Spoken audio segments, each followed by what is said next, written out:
दोस्तों क्या आप जानते हैं इलॉन मस्क का IQ 165 है। जीनियस साइंटिस्ट एल्बर्ट आइंस्टाइन का 160 था, आइजैक न्यूटन का 190 और हमारे इंडिया की अनुष्का दीक्षित का IQ 162 है, जो कि आइंस्टाइन के IQ से भी ज्यादा है। वैसे तो दुनिया के सभी लोगों का एवरेज IQ लेवल 100 के करीब होता है, पर क्या आप जानते हैं worlddata.info की एक रिपोर्ट के अकॉर्डिंग टोटल 109 कंट्रीज में से सिंगापुर एवरेज 108 IQ के साथ नंबर 1 पोजीशन पे है। वहीं अपने इंडिया का एवरेज IQ 81 है, जो इंडिया को वर्ल्ड्स एवरेज IQ की लिस्ट में 80th पोजीशन पे डालता है, जो कि काफी लो है। लेकिन हम इसे बढ़ा सकते हैं अगर हम सभी अपने IQ को और बढ़ाने पे फोकस करें, क्योंकि ज्यादा IQ वाले लोग एकेडमिकली अच्छा परफॉर्म करते हैं। ऐसे लोगों के सक्सेसफुल होने के चांसेस ज्यादा होते हैं। इनकी लर्निंग और प्रॉब्लम सॉल्विंग पावर अच्छी होती है और ऐसे लोग अपनी लाइफ में बाकियों के मुकाबले ज्यादा इनकम कमाते हैं, क्योंकि बिकॉज ऑफ हाई IQ इनके लिए कुछ भी करना बाकियों के मुकाबले आसान हो जाता है। तो इसीलिए दोस्तों हम सभी को अपने IQ को इंक्रीज करने में बहुत ज्यादा फोकस करना चाहिए। तो अगर आप भी अपना IQ और बढ़ाना चाहते हो तो वीडियो को पॉज करके अभी कमेंट्स में लिखो IQ।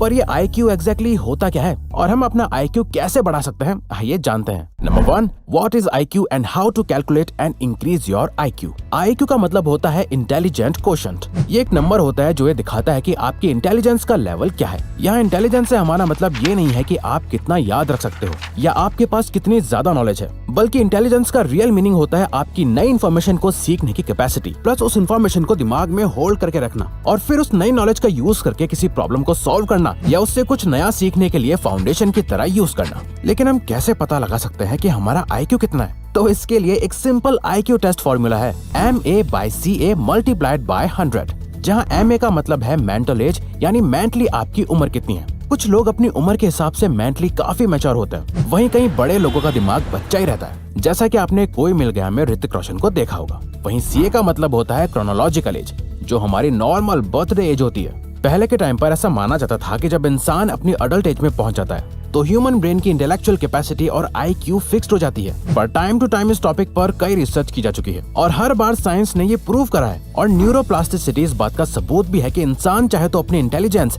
यानी IQ को बढ़ा सकता है। न्यूरोप्लास्टिसिटी का मतलब होता है हमारा ब्रेन अपने न्यूरॉन कनेक्शंस को मॉडिफाई या उसमें कोई चेंज कर सकता है। इस डिस्कवरी के अकॉर्डिंग हमारा ब्रेन का जो ग्रे मैटर होता है, जो हमारे control movement, memory, logical reasoning और इमोशंस के लिए रिस्पॉन्सिबल है, वो टाइम के साथ एक्सपैंड और श्रिंक यानी बढ़ या घट सकता है, जैसा कि हमारी मसल्स के साथ होता है। अगर हम एक्सरसाइज नहीं करेंगे, उन्हें यूज नहीं करेंगे, तो वो लॉन्ग टर्म में बहुत डैमेज हो जाती हैं। वैसे अगर हमारे ब्रेन मसल्स की एक्सरसाइज नहीं होगी तो कई न्यूरॉन कनेक्शंस का यूज ना होने की वजह से आपकी मेमोरी अफेक्ट होने लगती है और आपके कॉग्निटिव फंक्शंस भी कमजोर होते जाते हैं। इसीलिए सबसे पहली बात आपको ये जानना जरूरी है कि आपकी IQ फिक्स नहीं है और सही ट्रेनिंग से आप अपनी IQ बढ़ा सकते हो। पर रिवायर्स अपनी IQ बढ़ानी कैसे?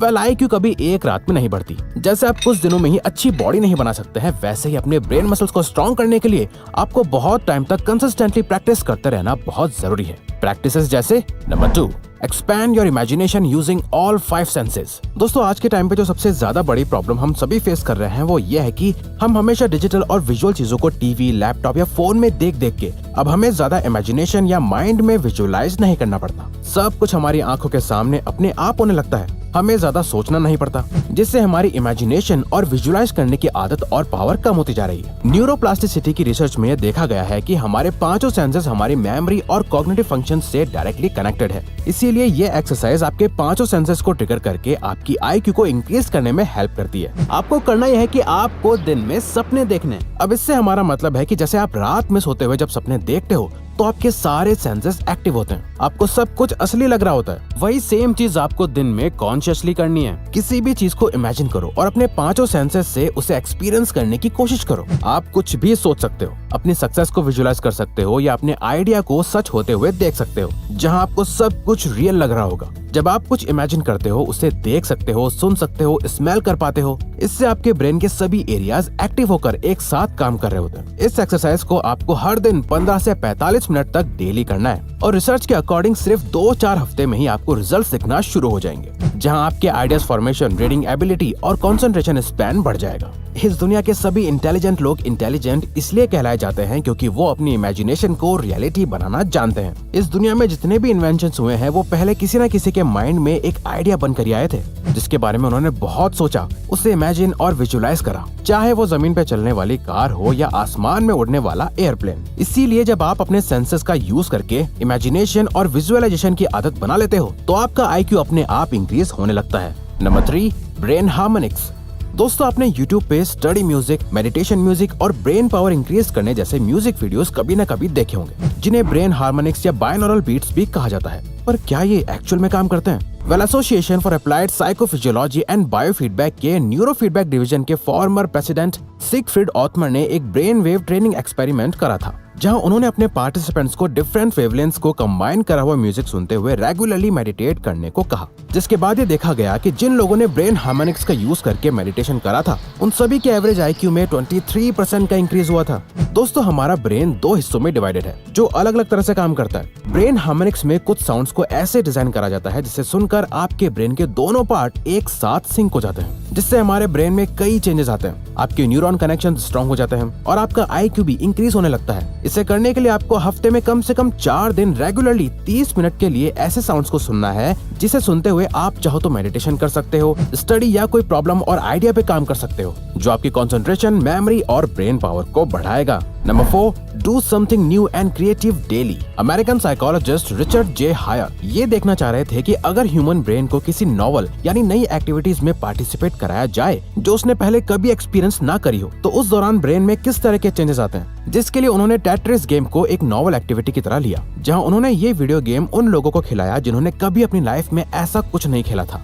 इसके बाद कई हफ्ते तक पार्टिसिपेंट्स उस गेम को खेलते थे और साइकोलॉजिस्ट्स उनके ब्रेन फंक्शंस को स्टडी करते थे, जिसमें ये पाया गया कि कई हफ्तों की ट्रेनिंग के बाद पार्टिसिपेंट्स के ब्रेन के कॉर्टिकल की थिकनेस बढ़ गई थी और साथ ही उनके ब्रेन के कई एरियाज में ग्लूकोज का इंटेक बढ़ गया था, जिसका मतलब उनका ब्रेन ज्यादा एनर्जी कंज्यूम कर रहा था और ज्यादा न्यूरल कनेक्शंस डेवलप हो रहे थे, जो अल्टीमेटली उनका IQ बढ़ा रहे थे। और टाइम के साथ वो इस गेम में अच्छा भी करते जा रहे थे। बट हैरानी की बात तो ये थी कि टाइम के साथ उनके ब्रेन में ये ग्रोथ जितनी तेजी से हुई उतनी ही तेजी से कम भी होने लगी, क्योंकि उनका ब्रेन उस गेम को समझ गया था, उसे खेलना सीख गया था। अब उसे इतनी मेहनत नहीं करनी पड़ रही थी, इसीलिए उनका ब्रेन आलसी हो गया था। इसीलिए जब आप हर दिन कुछ नया करते हो, अपने ब्रेन को चैलेंज करके कुछ डिफरेंट और क्रिएटिव काम करते हो, तो इससे आपके ब्रेन को ज्यादा मेहनत करनी पड़ती है। बिल्कुल जैसे आप जिम जाते हो और वेट्स उठाते हो तो आपकी मसल्स स्ट्रांग होती हैं, वैसे ही कुछ नया और क्रिएटिव लाइक डूडलिंग, म्यूजिक या अदर क्रिएटिव चीज करने से आपकी ब्रेन की मसल्स स्ट्रांग होने लगती हैं। Number 5, practice higher self control.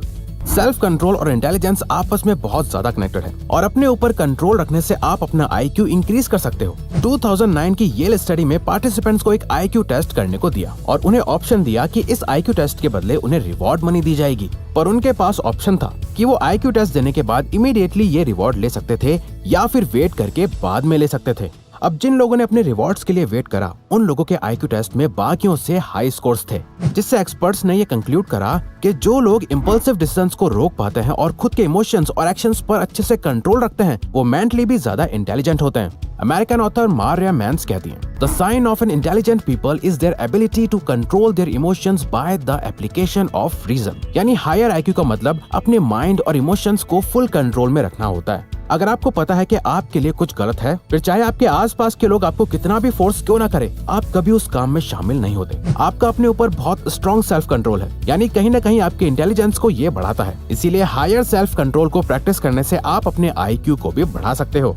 तो अगर आपको ये वीडियो अच्छी लगी तो वीडियो को लाइक और सब्सक्राइब बटन पे क्लिक करके इस चैनल को सपोर्ट करो और हाँ, बेल नोटिफिकेशन ऑन कर लीजिएगा ताकि आप आने वाली वीडियोस मिस ना कर पाओ। Thank you for watching.